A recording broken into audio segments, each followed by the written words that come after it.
খেজুরের ডাল লয়ে তারা ওখানে বিজয় অর্জন যদি করতে পারে, তাহলে আমরা মানবিক হামিম যুব ফাউন্ডেশনের ৬০০০ পরিবার কেন আমরা এটাকে আমরা পুরা বিশ্বে আমরা মুখরিত করতে পারবো না? এটাই আমার আমরা করব রক্তদান। তুচ্ছ নয় রক্তদান, বাঁচতে পারে একটি প্রাণ। যাতে রক্ত যদি জীবন বাঁচায়, কি এসে যায় তাতে? রক্ত দিলে হয় না কোনো ক্ষতি, জাগ্র করে মানবিক অনুভূতি।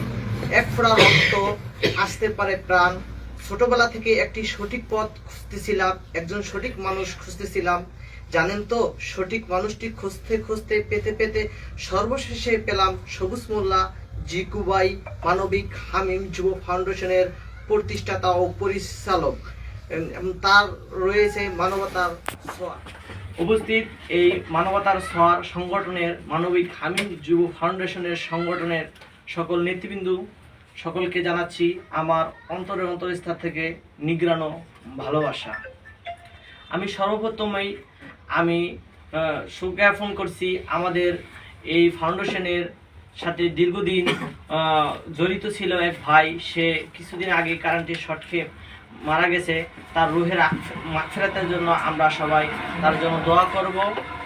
আর আজকে এমন একটি দিন, শুক্রবার। এই শুক্রবারিয়া দিন আমরা এই যে এমন একটি সুন্দর কাজে আসতে যে পেরেছি, তার জন্য আমি আবারও অন্তরস্থল থেকে নিগ্রানো ভালোবাসা রয়েছে। আমি সকালবেলা গেছিলাম সাফা গার্ডেনে আমার অফিসের অনুষ্ঠানে গেছি, কিন্তু আমার মনটা পড়ে রয়েছে এখানে যে এই মানবিক হামিম যুব ফাউন্ডেশনের একটি অফিস উদ্বোধনী অনুষ্ঠান এই সমুদ্র সাগরের ভিতরে যদি আমি না থাকতে পারি, তাহলে মনে হয় আমার জীবন থেকে অনেক কিছু চলে যাবে। তার জন্য ওখান থেকে আমি সংক্ষিপ্ত অনুষ্ঠান করে আমি এই অনুষ্ঠানে এসে আমার দ্বারা অনেক ভালো লাগছে, যা আপনাদেরকে ভাষায় আমি প্রকাশ করতে পারবো না। এই ২০২৪ সাল চলে গেছে। এই ২৪ সালের ভিতরে যারা আমরা দীর্ঘদিন যাবৎ কাজ করছি, এই মানবিক হামিম যুব ফাউন্ডেশনের ৯০% কাজ করছি। আমরা ২০২৫ সালে আমরা 100% কাজ করে এবং মানবিক সেবা করে এবং গরিব দুঃখী অসহায়ের পাশে আমরা মৃত্যুর আগ পর্যন্ত থাকব। মানবিক হামিম যুব ফাউন্ডেশনকে পাশে রেখে আমরা থাকব, এটাই আমার কাম্য। তাই আপনারা সকলে যেমন বান্ডিলভাবে রয়েছেন, এই ২০২৫ সালে আপনারা সকলে আরও বেশি বান্ডিলভাবে থাকবেন, একত্রিতভাবে থাকবেন, যাতে কোনো চলাফেরায় কথাবার্তায় যদি কোনো কারোর ভুল ত্রুটি হয়ে থাকে, তাহলে আপনারা বসে, আমাদের অফিস আছে, অফিসে আসবেন, অফিসে বসে সেই সমস্ত সমস্যা সমাধান করবেন এবং কেউ ভুল বুঝাবুঝি করবেন না।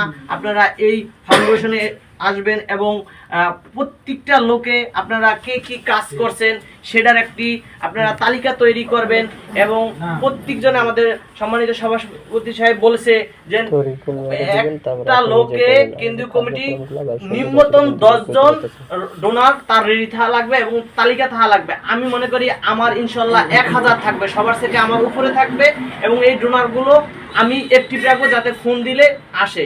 বলে আপনারাও কাজ করবেন যাতে যে কোনো সময় আপনাদেরকে ফোন দিলে, আপনাদের ডোনারগুলোকে ফোন দিলে যেন পাশে আসে। কাজ করতে হবে, সবার সর্বাধিক সহযোগিতা না করলে এই মানবিক হামিম যুব ফাউন্ডেশন অগ্রসর হওয়া সম্ভব নয়।